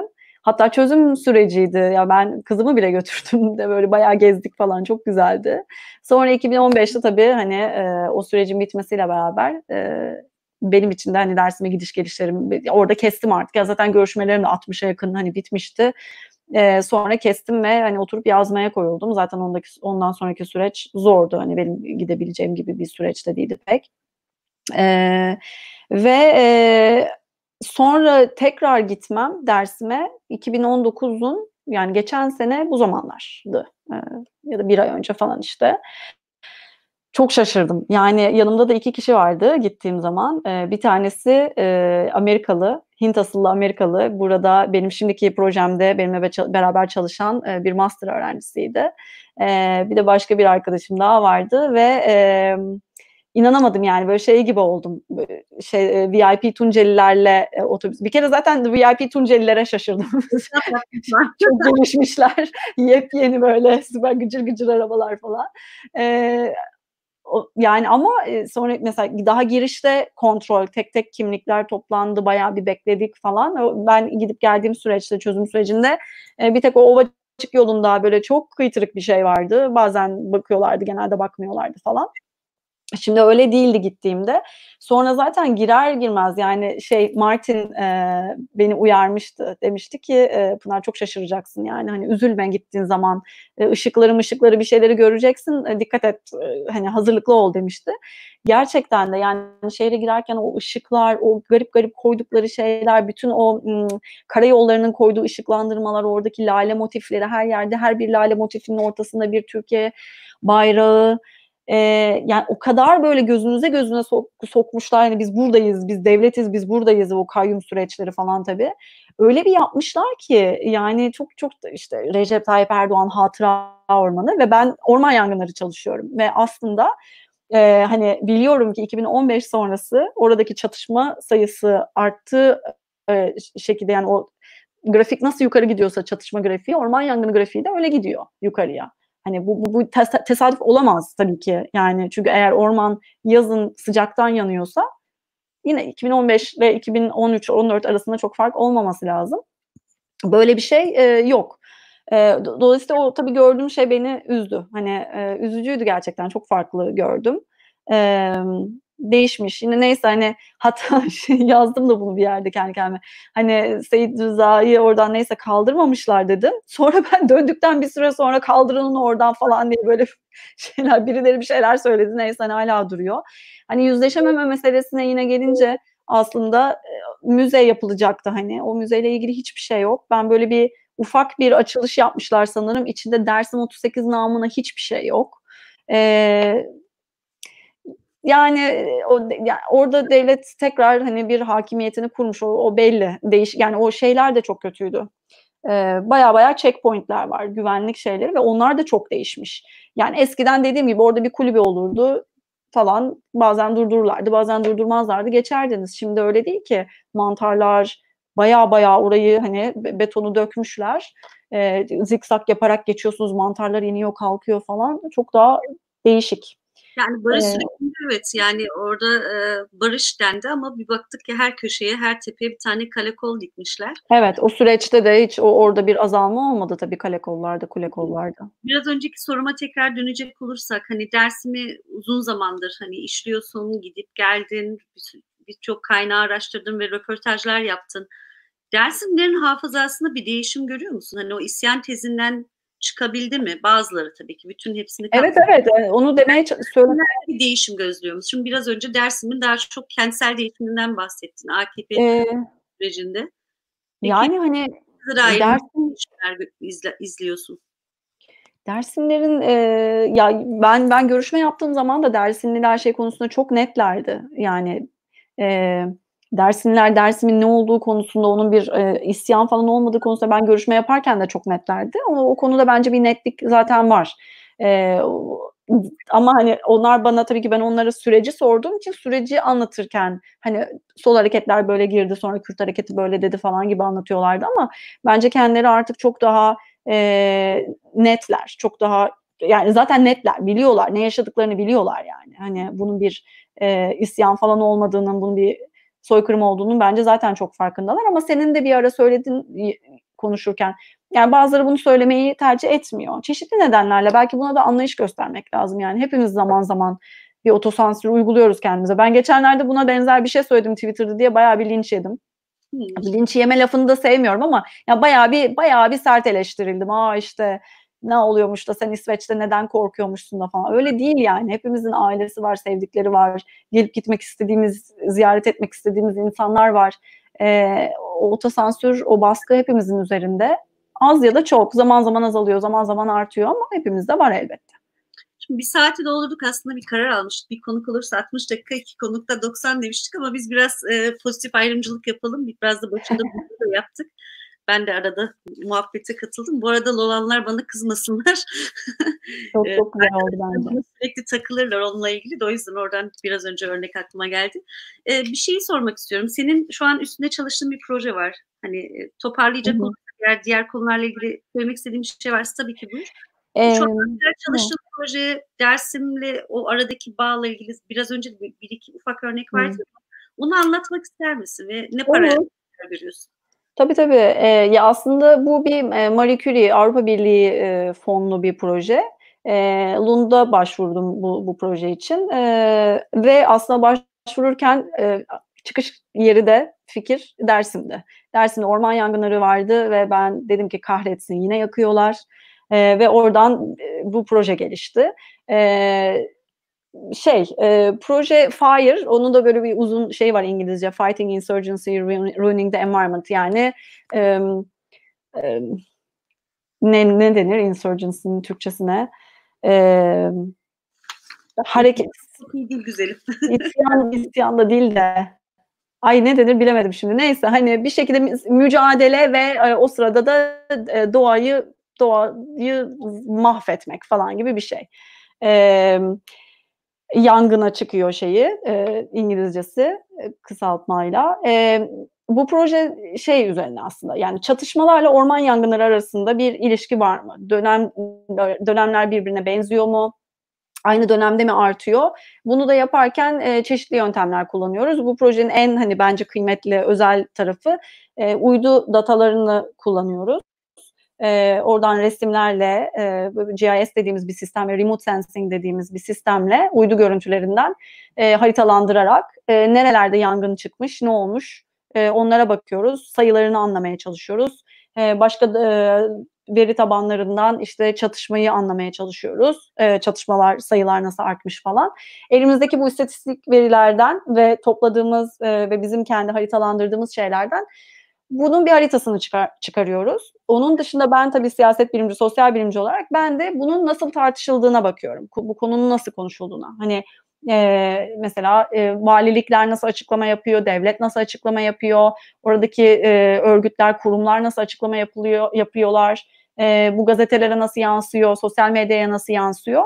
Ben de bu biraz daha hani bilimsel veriyi, daha böyle quantitative, niceliksel, bilimsel veriyle niteliksel bu analizi birazcık bir araya getirdiğimiz interdisipliner bir çalışma yapıyoruz. Vakalardan baktığımız yerler, yani baktığımız aslında 3 ülke vardı ama şimdi birazcık tabii değişti. Suriye'yi çıkarttık. Zamanımız yetmedi ve bu şimdi korona falan işleri iyice karıştırdı ve diğer bakacağımız yerde İsrail Filistin'de aslında. Bunu hala yapabileceğiz gibi duruyor. Türkiye'de de Dersim, Diyarbakır ve Hakkari'ye bakıyorum. Dolayısıyla sadece Dersim değil, Kürdistan'ın başka bölgelerinde de var. Bununla ilgili aslında yazılmış bazı raporlar var. Bunların benim görebildiğim kadarıyla en iyi çıkmış çalışmalar, Beyza Hoca'nın da olduğu için de, Beyza Üstün'ün HDP'nin bir raporu var ve Demokratik Toplum Kongresi'nin bir raporu var bununla ilgili. Onlar da böyle uydu görüntülerine falan da bakıyorlar ve yerel tanıklıklar, işte onlara da bakıyorlar. Onun dışında Dersim Araştırmaları Merkezi'nin bir raporu var. Bir de CHP bir rapor hazırlamış. İşte biz 2000'lerden itibaren bakıyoruz ama dediğim gibi orada baktığımız zaman 2015 sonrası o yükselişi görmek mümkün. Ben mesela gazeteleri taradım son Türkiye'ye geldiğimde. Değişik kütüphanelere gidip. Orada da şeyi görüyorsunuz, yani bu ne kadar konuşuluyor ve nerede konuşuluyor, çok önemli. Bunun ne kadar konuşulduğu ve nerede konuşulduğu. En fazla Evrensel ve Özgür Gündem'de ya da işte sonra kapatılıyor, Yeni Yaşam'da konuşuluyor. Bir Gün birazcık konuşuyor, bu meseleyi tartışıyor. Ve onlar hep tabii Dersim diyorlar. İşte öte yandan Hürriyet, işte yalan haber, işte falan, işte yalan çıktı falan gibi haberler ya da bir şey çok basit, böyle bir işte Dersim'in 6 bölgesinde yangın falan gibi bir şey var. Sözcü'de şey var, işte Ali Boğazı girilmez dedikleri Ali Boğazı'nda işte vali komutanla beraber çay içti, bayramlaştı falan gibi haberler var. Yangına dair hiçbir şey yok. Cumhuriyet de Tunceli diyor mesela ve işte hani çok az haber var. Dolayısıyla bu şeyleri de görüyorsunuz. Ya da işte Twitter'a baktığımız zaman oradan da dataları topladık. Orada da işte hani bir yandan işte devlet yakıyor, Dersim'e bir damla su ol, Dersim'e ses ol falan gibi hashtagler var ve buradan bir şey yürüyor. Bir yandan hemen görüyorsunuz işte terör çıkıyor, işte Dersim değil Tunceli çıkıyor falan. Hani hatta yani bu şey değil, bu çalışmada yok ama Ekşi Sözlük'te şey diyor, ne diyor? Yakacağız tabii gibi bir şey söylüyor, yani hani tabii yanacak, ne olacak ki, teröristleri yakacağız tabii falan gibi bir şey de var. Yani orada o şeyi, aslında en başa dönecek olursak, o 38 niye hani yüzleşemiyoruz, neden hala bu devam ediyor, yani 38'de olmuş, 93-94'te olmuş, şimdi yeniden oluyor, neden bu bölge tekraren aynı şeyleri yaşadığına dair ve hani bu yaşanırken aslında insanların hala bunu çok doğal görmesi, terörle savaşıyoruz tabii ki olacak. Onlar da terörist, hainler öldürüldü. Hani gazete haberleri böyle ana akımda. Twitter'da bunları görüyorsunuz. Yani bu birazcık tabii şey. Ama benim için önemli olan açıkçası bu yaptığım çalışmada bunu biraz daha bilimsel verilerle gösterecek olmak. Çünkü tabii ki devletin argümanı hep şey, yo işte yangın yok ya da işte o sırada operasyon sırasında çıktı, ciddi bir şey olmadı falan deniyor. Ama tabii coğrafyacılar işin içine girdiği zaman ve oraya baktığımız zaman oradaki ağaç yapısı, bitki örtüsü, bütün bunları hesaba katarak baktığımız zaman ya da bölgelere baktığımız zaman aslında belki yine şey, hani 38'de yanan bölge, 38'de boşaltılan, bombalanan bölgeler, 93-94'te yakılan bölgeler, 2015 hep aynı yerler. Tekrar tekrar karşımıza çıkıyor. Ali Boğazı falan, işte Kutuderesi, Ali Boğazı. Dolayısıyla böyle bir çalışma yapıyoruz. İşte ilk makaleyi gönderdik. Bakalım. Türkçe'de bir şey yazacağım buna. Ağustos'ta çıkacak muhtemelen Türkçesi. Böyle bunu çalışıyoruz Fire projesinde. Biraz önce zaten bahsettin sosyal medyadan. Şimdi sadece Türkiye'de, Dersim'de tabii ki yangınlar olmuyor. Hani Ege'de de oluyor, Bodrum'da da oluyor. Bunun tabii ki hem kent ve rantla ilgili de olduğunu, Tabii. kazaren de çıkabiliyor ama Dersim'i özel kılan nokta ne? Yani bunların arasından hani Dersim'i ayıracak olursak. Tartışılırken mi? Hayır, hem yani şeyi de görüyoruz. Mesela biz kendimiz Dersimler herhalde bunu paylaşıyoruz ama çok mesela bir Bodrum Ege yandığında Tabii tabii. Ben gazetelere baktığımda da görüyorum onu. Mudanya'da mesela o dönemde 2015, 16, 17, 18'e baktım. Mesela Mudanya'da bir yangın olmuş. O bayağı konuşulmuş. Mudanya yandı, ciğerlerimiz yanıyor ya da işte hani bu Kaz Dağları'nda olan şeyden sonra değil mi? Ne kadar çok şey oldu. Hani tepki topladı. Doğal olarak toplasın tabii ki. Hani oranın ormanı kıymetli, oranınki değil gibi bir ayrım yok. Ama bu benim Dersim'de görüştüğüm aktivistlerin de söylediği bir şey. Yani Dersim'de olunca kimsenin sesi çıkmıyor. Halbuki mesela Karadeniz'de bir şey oluyor, işte orada bir HES yapılacak oluyor ya da Ege'de HES yapılacak oluyor. Hidroelektrik santral şeyinde orada bir protesto varsa biz gidiyoruz oraya diyorlar. Gidiyoruz ve onlarla beraber direniyoruz, onlara destek oluyoruz. Ama burada bir şey olduğu zaman kimse gelmiyor, kimse destek olmuyor. Elbette yani yeterince ses çıkmıyor. Yani çünkü dediğim gibi aslında bu Twitter'da falan gördüğümüz ya da Ekşi Sözlük yorumu, hatırladım Ekşi Sözlük'te tam ne söylediğini. Teröristlerle birlikte yanacaksa olur yazmış birisi. Hani çünkü bunu böyle görüyorlar. Yani devletin orada kurduğu diskur, o söylem insanların kabul ettiği, benimsediği şey oluyor. Ya burada terör var, burada teröristler var, biz onlarla mücadele ediyoruz. O yüzden yanıyor. Dolayısıyla hani devletin bekası, devletin güvenliği söz konusu olduğu zaman gerisi teferruat gibi bir şey oluyor insanların bakış açısı. O yüzden de evet yani asla başka bölgelerde, Batı'da, Karadeniz'de, başka yerlerde alınan tepki Diyarbakır'da, Hakkari'de, Şırnak'ta, Dersim'de, buradaki orman yangınlarında alınmıyor. Çünkü buradaki orman yangınları terörle mücadele kapsamında çıkıyor. Hatta belki bazen onlara göre teröristler yakıyor, bilerek yapıyorlar falan. Böyle bir şey oluyor. Sevgili Pınar, bir şey sormak istiyorum. Sen yani bu konu üzerinde geçmişten bugüne araştırmalar yaparak, Dersim'e giden bir insan olarak yani biraz da Dersim herhalde Türkiye'nin prototipü gibi. Hani bütün insan hakları ihlalleri olsun, yangınlar olsun, ekolojik olsun, birçok konuda inanç olsun, her şey sanki orada var. Hani hem Türkiye'de barış, tabii ki bütün dünyada barış olmasını istiyoruz ama Dersim'e barış nasıl gelebilir?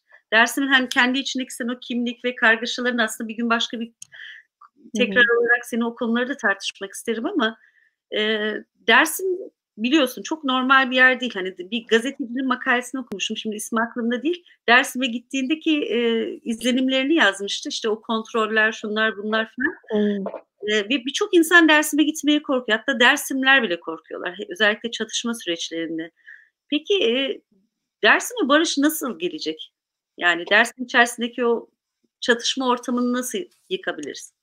Bununla ilgili çünkü ilintili çalışmaların var senin. Yani bence Dersim yani hani açıkça söylemek gerekirse bana yani şu anda düşündüğüm kadarıyla Kürt meselesine bir çözüm gelmeden Dersim'e barış geleceğini yani bence bu birazcık Kürt meselesinin çözülmesiyle, orada barışın sağlanmasıyla, orada toplumsal adaletin, eşitliğin sağlanmasıyla olabilecek bir şey. Tabii Dersim'de ondan sonra da süreç biraz daha sürebilir. Çünkü hani şimdi benim düşününce ben doktora tezim barış sürecinde olan bir şey ve belki de bu kadar ayrı sesler duymamın bir nedeni de belki de barış süreci olmasıydı diyorum. Yani çünkü orada yaşamsal bir tehdit yoktu o ara. O silahlar yoktu, tehlike hani sürekli bir terörize olma hali yoktu ve o sakinlik ve barış sürecinde insanlar fikirlerini işte Kürt hareketine dair, kendi siyasetlerine dair fikirlerini daha fazla konuşma imkanına sahiplerdi. Tahmin ediyorum ki mesela 2015 sonrası ben bu çalışmayı bir şekilde yapabilmiş olsaydım belki de o kadar ayrılıkçı şeyler yani o kadar farklı sesler duymayacaktım. Ya çünkü tabii ki Dersim'de farklı farklı kimlikler var, farklı hareketler var. Bunların mücadelesi var. Ama öte yandan bir yerde de devlet var. Ve devletin hepsine birden uyguladığı bir baskı ve zulüm var. Onun karşısında birleşmeyi beceriyorlar bence böyle anlarda. Önce bence bunun yani bu şey gibi gelmiyor bana. Yani devletin tabii ki bir yani burada tabii ki bir Kürt meselesi var çözülmesi gereken, barışla çözülmesi gereken, toplumsal adaletle, yüzleşmeyle, barışla eşitlikle çözülmesi gereken bir mesele var. Bu çözüldükten sonra bence Dersim bu sefer oturup Kürt hareketiyle konuşacak. Ama ben hatırlıyorum yani 2015'te falan Selahattin Demirtaş siyasi mahkum olmadan önce konuşmalarını falan verirken, seçim çalışmalarını yaparken Dersim'in yeri özel. Hani biz size bir şey anlatacak değiliz. Siz zaten biliyorsunuz falan demişti. Hani tabii ki bunun hani tabii ki bu politika, tabii ki siyaset ama hani biliyoruz ki Dersim kendi içinde de özel bir yer. İlla ki çok Kürdistani bir yerde değil. Ama hiç Kürdi değil de diyemem. Dolayısıyla hani böyle orası hep konuştuğumuz gibi orası farklı bir mozaik.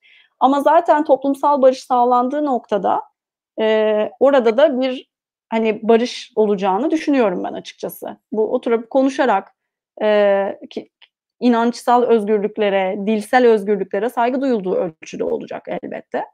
Ve burada da tabii ki hani sadece Kürtlere karşı değil, Kırmanç diyorsa Kırmançlara karşı, Alevi diyorsa Alevilere karşı, Zazalaysa Zaza'ya karşı, Süryanilere karşı, bütün dil, din, inanç topluluklarına karşı, etnik toplumlara karşı bir eşitlikle ancak olacak gibi görünüyor. Yıllar önce Sözlü Tarih Projesi için bir Hamburglu iş adamıyla görüşmüştüm. Bağış ve destek sunması için. Bana şey demişti. İşte Kürtler bir derede boğulmak istiyor. Kürdistan'ı kuralım sonra arşivleri açalım diye bir söylemi olmuştu. Arada bir sürü sene geçti. Maalesef arşivler hala açılmadı. Yani biraz da şöyle bir şey düşünüyorum. Hani oturup iki insan sohbet ederken hiç kimse herhalde dikkatini bize vermez. Ama herhalde bir yumruk yumruğa silahla birbirimize girsek bütün dikkat buraya odaklanır. Sanki bu savaş ortamında kadın hakları, çocuk hakları ve diğer şeyler hep sıkıntılı. Yani hiçbir şey konuşamıyoruz ve mevcut iktidar da herhalde her şeyi haberinde bunu kendisine haber yaparak kendi rant kavgasında siyasetini yürütmek için kullanıyor. Bu da çok üzücü bulduğum bir nokta. Ya dersine o hep şey oluyor yani bu son seçim sürecinde de Maçoğlu ve işte Devrimci Birlik arasındaki o rekabette de gördük bunu. Ya Dersim gerçekten çok çok zor bir yer. Yani hakkında konuşması kolay bir yer gerçekten değil. Ben şimdi orada da anlıyorum yani iki tarafın da argümanını anlıyorum. Çok farklı argümanlar var. Şimdi girmeyelim çünkü yoksa bir saat daha konuşuruz ama anlıyorum yani Dersim gerçekten zor bir yer. O yüzden işte zaten bence çok haksız, çok haksız şekilde Stockholm sendromu falan hani bunlar hala konuşuluyor ama yani maalesef. İşte Dersim'in galiba şey gibi bir problemi var. Yani ne tam Kürt hareketinin içinde sapasağlam orada duruyor ama tabii ki hani siyasi İslam'la falan da işi olan bir yer değil. Tabii sol bir yer ama hani ne o din, laiklik var orada bir hani Aleviliğin verdiği bir hani laik toplum özlemi var, dinsel baskı istemiyorlar falan, inanç baskısı istemiyorlar. Dolayısıyla çok böyle çok karmaşık bir yerde kalıyor ama tabii orada ben Kürt hareketinin son yıllarda bir öz eleştiri verdiğini düşünüyorum. Yani bu ne kadar samimidir, ne kadar uygularlar, uygulamazlar buna dair tabii ki ben bir şey söyleyebilecek pozisyonda değilim. Ama en azından bir öz eleştiri verdiklerini, bu özgünlüklere de daha fazla saygı duymaları gerektiğini söylediklerini en azından takip edebildim. Bu da böyle böyle olacak işte. Yani hani demokrasi dediğimiz şey zaten tepeden aşağı inmiyor. Konuşa konuşa, karşılıklı iletişim kurarak, anlaşarak, birbirini tanıyarak, birbirine saygı duyarak olacak şeyler. Tabii ki hani önce birisi olsun sonra birisi olsun değil ama hani barış gelsin, herkese gelsin dilerim. Sevgili Pınar, bir iki soru istiyorsan sana okuyayım buradan ya da sen de okuyabiliyorsundur herhalde. Hı-hı. Buradan neler gelmiş bakayım. Mahmut Aydemir, merhabalar. Cengiz Özakıncı'nın Dersim tezleri son zamanlarda büyük ilgi görüyor. Pınar Hanım'ın bu tezlerle ilgili düşünceleri nelerdir acaba? Geçen hafta da aynı kişiyle ilgili soru geldi. Bedri Hoca susarak cevap vermeye uygun buldu. O da bir yoktu. Ben bilmiyorum. Yani bakmam lazım çalışmalarına ama not alıyorum. Bilemiyorum.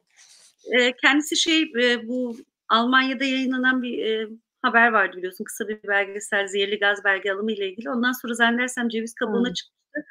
Ceviz kabuğuna çıkmıştı, tamam. Oradan yalanlamıştı. Oradan sana belki dipnot. Tamam. Onun haricinde teşekkürlerini ileten arkadaşlar var. Zannedersem artık toparlayarak. Bu Yüksel Hanım ya da Bey bilmiyorum unisex bir isim ama Vahde Kırmancı mi? Vahde Kırmancı'ya, Kırmancı'nın zamanı olarak yazmışlar. Ha, onun zamanı. Herhalde Tamam. onun tam Kırmancı'ya kimlik konusunu konuşurken, belek ederken o ara sanki Evet. tele Tamam. konusunu konuşurken herhalde geldi. Umarım yanlış. Annem de selam vermiş bu arada bak en üstte. Onu Türklük gördüm. Sözleşmesi falan dedim ama annem de yazık. O da artık alıştı herhalde bana. Kabul ediyor. Annem de Türklük Sözleşmesi'yle arası. Sana demiştim. Nida Hanım'a da sevgiler buradan Hamburg'dan İstanbul'a. Fahri dersindesin ama ailen ve çevren nasıl karşıladı? Hani ya da bu aile içerisinde çevre, arkadaş çevrende böyle bir yüzleşme sürecine girdiğinde tepki aldın mı bununla ilgili? Yani yok yüzleşme hani onlarla bir yüzleşeceğim bir şey yoktu açıkçası. Ama ya işte Deniz sen benim 5 sene önceki halimi biraz daha iyi biliyorsun yani. Sarı sarı saçları olan böyle iyice böyle bir sinir bozucu bir beyaz Türk kılıklı bir tiptim yani. Nasıl beni aldınız siz aranıza onu bile bilmiyorum açıkçası. Niye ki kabul ettin? Fahri dersinde olmayan hâlim hiç çekilmez yani. Bilmiyorum ki. Onu arkadaşlarıma sormak lazım herhâlde. Ben çok memnunum geldiğim hâlden. Bilmiyorum ne düşünüyorlar. Ya benim de çevrem de değişti. Hayat değişti biliyorsun yani. Bu çok çok uzun yıllar geçti. Benim hayatımda da çok ciddi değişiklikler oldu kişisel. Mekân değiştirdim işte. İsveç'e yerleştim falan. Bir sürü şey oldu. Herhâlde ya arada bir delisin diyorlar, bir çok cesursun diyorlar, delisin diyorlar, biraz az konuş diyorlar, başını belaya sokacaksın diyenler oluyor. Ama hani girdiysek girdik zaten artık ben de diyorum yani başım beladaysa belada şu andan itibaren aklanacak bir yanım yok. O yüzden bari battı balık yan gider devam edelim böyle. Sevgili Hürrem Ofsunbül Hamburg'dan aile dostumuz seni çok kutluyormuş cesurca söylemlerinden. Ben de bu programda fırsat oldukça cesur kadınlar almaya devam edeceğim. Son sözlerini rica edeceğim Pınar. Ondan sonra da bir iki küçük duyuru yapacağım. Sana katıldığın için çok teşekkür ediyorum. Ne söylemek istiyorsun? Ben teşekkür ederim. Valla bir şey söyleyecek bir şeyim yok. Her bilmem canım şey istedi şimdi sen söyleyince sizin yemek var diyor. Ekmek üzerine sarımsaklı yoğurt şey döktünüz. O ne kadar güzel yemektir ya onu söyleyeyim bari öyle bitsin.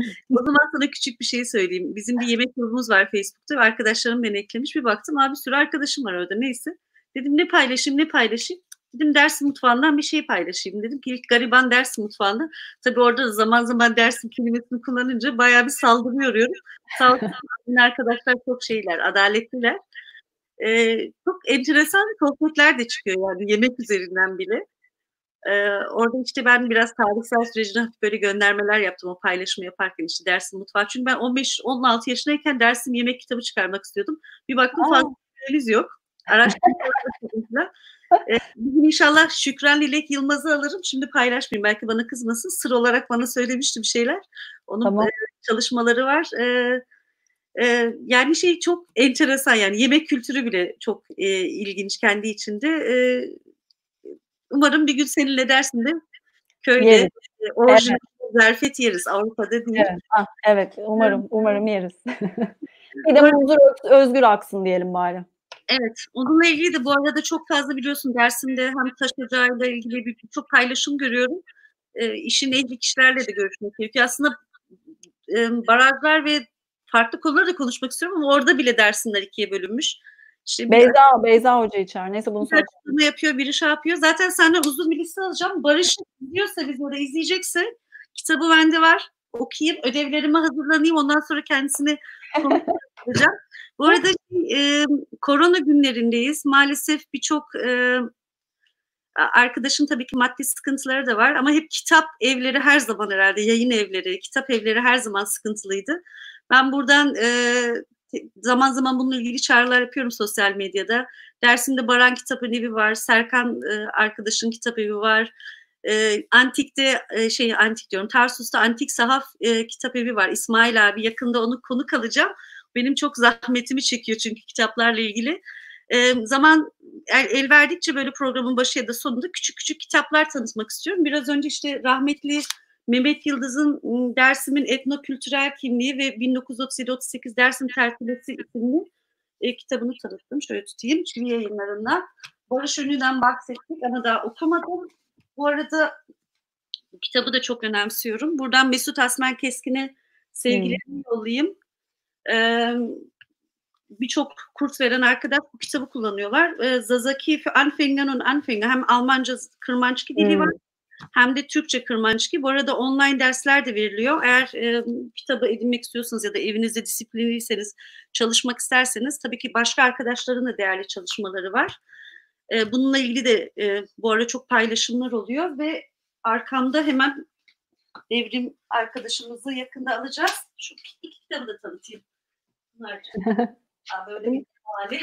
Evi stüdyoya çevirdik. Bunu da paylaşayım. Bu da rahmetli Mehmet Yıldız'ın Karıncanın Boğamadığı Bir Dersim Masalı isimli romanı. Şuradan göstereyim. Ne diyorsun? Onu ben bilmiyorum. O, kaç yıl o? Bu Mehmet rahmetli olmadan önce çıkmıştı. Çivi Yayınları'ndan. Baskı 1. basım 2015. 38 hikayesi mi? Evet. Rezalet. Bunu kaçırmışım. Yani ben yapmazsam biliyorsun çok zahmetli oluyordu. Aslında literatür listesi yıllar önce başlamıştım. Şükrü Hoca'ya da mail atmıştım. Çok iyi olur falan demişti ama ondan sonra zaman başka şeyler girdi. Bir literatür listem var. Aslında dersimle ilgili birçok kitabı da satın almaya çalışıyorum. Hatta sahaftan aldığım çok eski 2 tane dersim kitabı var. Belki başka zaman gösteririm onları. Hepsini okudum. Bu tabii ki okumadım. Arkamda kitaplarım biliyorsun çok espri de yapılıyor sosyal medyada. Evet, yani bir tarih ve kültür merkezi kurmak istiyoruz Dersim 38 üzerine. Ben hep kitap alırken şey yapıyordum ya karşı tezleri bile alayım. Hani onlar da arşivimizde olsun. Tabii, çünkü ama yani onlar da tarihe not düşürmüş. O da onların ayıbı olarak bizim müzemizde tabii ki biz kendi sözlü tarihimizi, kendi tanıklarımızın hikayelerini anlatıyoruz ama bir de resmi tarih var ve de işte biliyorsun birçok kişi yazar oluyor, araştırmacı. Hatta bir arkadaşın Dersim'den isim vermeyeceğim şimdi ama önce yazıyordu. Emekli öğretmen yazar, bir dönem araştırmacı yazar. En son bir flyer'da, bir reklamda gördüğümde toplum uzmanı yazıyordu. İçimizden de öyle uzmanlar da çıkıyor. İşte yarı akademik çalışmalar. Hepsi kendince değerli, iyi ya da kötü. Ben onları toplamaya çalışıyorum. Bir arşiv oluşturmaya çalışıyorum. İleride miras bırakabileceğim kitaplarım olacak o Dersim ve Tarih Müzesi'ne o anlamda. Ve şununla ilgili de bir paylaşım yapacağım bugün. Cumartesi günü cumartesi annelerini alacağım. Daha doğrusu Hasan Ocak'ın ailesini alacağım. Hasan Ocak da Dersimliydi.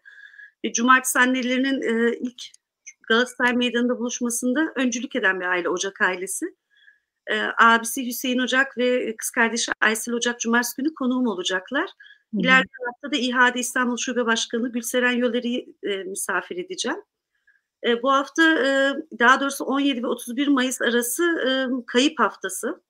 Cumartesi anneleri de zaten uzun zamandır bir baskı altındalar ve sokağa çıkamıyorlar. Bir de üstüne korona geldi. Cumartesi günü tekrar bir yayın yapacağım bu saatte ve şu kitabı da.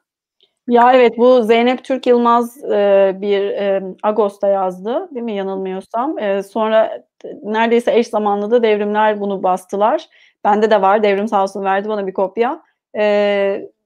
Çok önemli bir çalışma o da, yani çok o kaynağı bulmuş, çıkarmış, üzerine yazmış olmaları, basmış olmaları çok kıymetli. Kitabı da FAM yayınlarından çıktı. Derleyen Mahsuni Gil, kendisine de buradan selamlarımızı iletelim. Bir Askerin Günlüğünden Dersim 1938. Devrim de şu an bizi izliyor. Çok kıymetli bir kitap demiş Mehmet Yıldız'ın kitabı için. Yani elimden geldiğince Dersim kitaplarını tanıtmak istiyorum. Belki bazıları biliyordur. Bak sen bunu bilmiyor musun? Yani birbirimizle paylaşarak, öğrenerek bu programlarla ilgili de iyi geri bildirim aldım. Geçen haftayla ilgili biraz uzun olduğu için bize kızlar. Bugün de 1,5 saate geldik ama nazar boncuğumuz olsun. Kadınlar ele geçirdik. Ben özellikle kadınları almayı çok istiyorum. Bugün Handan Aksünger'le görüştük. Kendisi de Alevi kürsüsünde profesör. İleride kendisinin de program alacağım. Elimden geldiğince, dilim döndüğünce anlatmaya çalışacağım. Hiçbir şeyi tam anlamıyla biliyorum iddiasında da değilim. Dinleyerek, birbirimizle paylaşarak öğreneceğiz. Sürçülisan ettiysem affola. Bugün herhalde benim köylülerim, aşiretim bana kızacak. Bilmiyorum ne olacak sonucunda. Yapıcı eleştiriler geldiği sürece başımız gözümüz üstüne. Ama Bedri Hoca'nın geçen hafta programda dediği gibi farklı düşünebiliriz. Ama bunları söylerken birbirimizi kırıp incitmeden maalesef bunu çok fazla yapıyoruz. Bu çakışma ortamını. Belki ilerleyen programlarda tekrar konuşuruz. Bu rekabet konusunu da işleriz. O yüzden çok teşekkür ediyorum Pınar. Ben teşekkür ederim Deniz. Ediyorum. Bundan sonra da başarılar. Merakla bekliyorum gelecek yayınları. Çok sağ olasın. Kendine iyi bak. Kızına ve selamlarımı iletiyorum. İsveç'e umarım yolun düşer. Senin de Hamburg'a beklerim. Çok teşekkür ederim. Dersim'de zerfet yemeye gideriz. Pülümürlü, seni Ahmet Can Polat Pülümürlü'ye gelsin dedi. Seni Pülümürlü'ye ediyoruz artık. Her yere gideriz. Teşekkürler. İzleyen herkese görüşmek üzere.